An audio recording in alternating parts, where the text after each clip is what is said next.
Assalamualaikum warahmatullahi wabarakatuh. Selamat pagi semuanya. Sehat semua anak ibu? Oke. Sebelum belajar, mari kita berdoa menurut agama dan kepercayaannya masing-masing. Berdoa mulai. Selesai. Oke, anak ibu semuanya, ibu lihat di sini masuk semua nak ya. Karena tidak ada bangku yang kosong, berarti semua masuk. Oke. Anak ibu kelas 3 dan kelas 4 perhatikan ibu. Karena ini adalah kelasnya gabung, maka anak kelas 3 dan kelas 4 tidak boleh ribut. Diperhatikan, ini sangat penting. Anak ibu kelas 3, ibu akan memberi materi tentang IPA, yaitu ilmu pengetahuan alam. Itu tentang benda padat, benda cair, dan benda gas.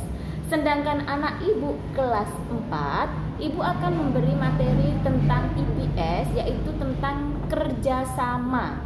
Jadi semuanya harus kerjasama, memperhatikan ibu dan tidak boleh ribut. Oke. Semuanya anak ibu perhatikan, lipat tangannya dulu nak. Ini belum ibu memberi tugas, belum.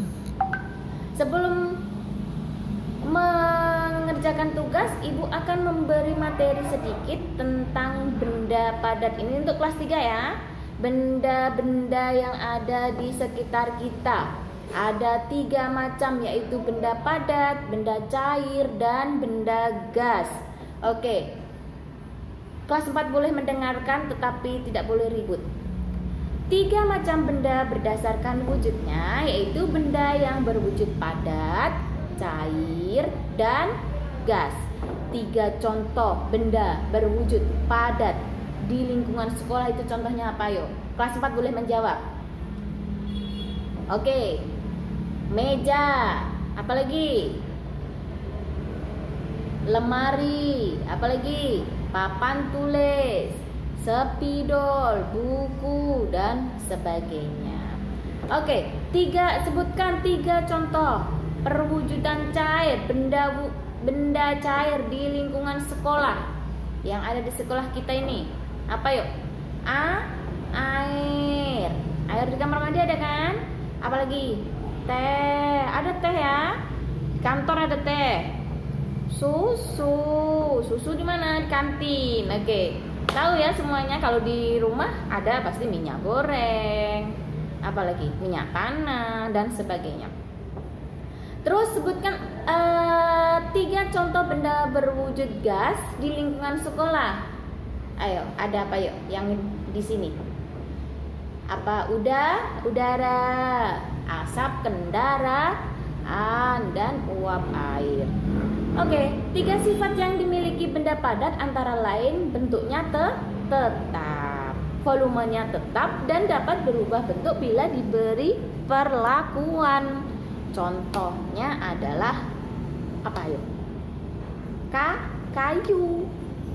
Benda padat itu dulu kayu, jadi dari pohon dibentuk menjadi meja dan sebagainya. Sifat yang dimiliki benda cair, ayo, antara lain bentuknya berubah sesuai tempatnya. Apabila air dimasukkan ke dalam gelas, maka air tersebut akan seperti ke gelas. 3 sifat yang dimiliki benda gas antara lain bentuknya berubah sesuai tempatnya, juga sama seperti air.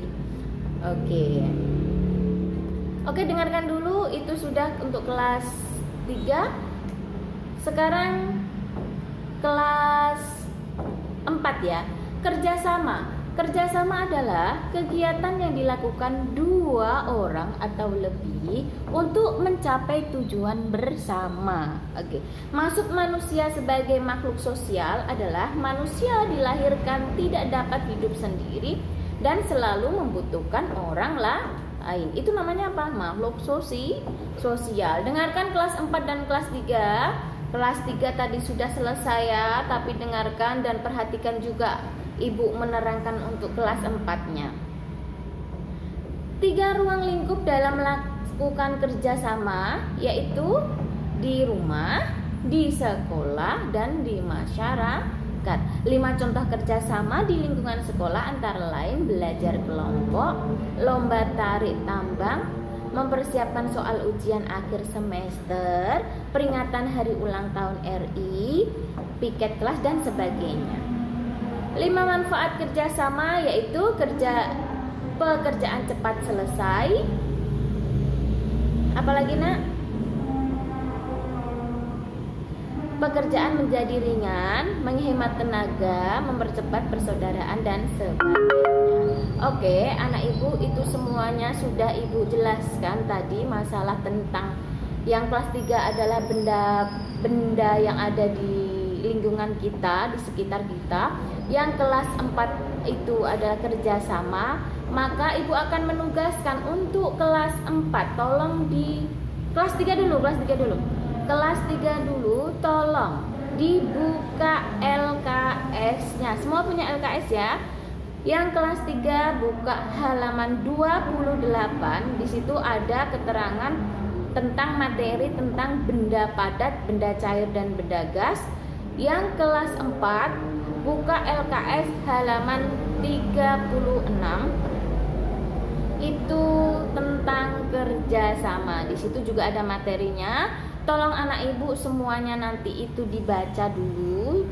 Kalau sudah dibaca, baru ada 10 pertanyaan. Di kelas 3 juga ada 10 pertanyaan, di kelas 4 juga ada 10 pertanyaan.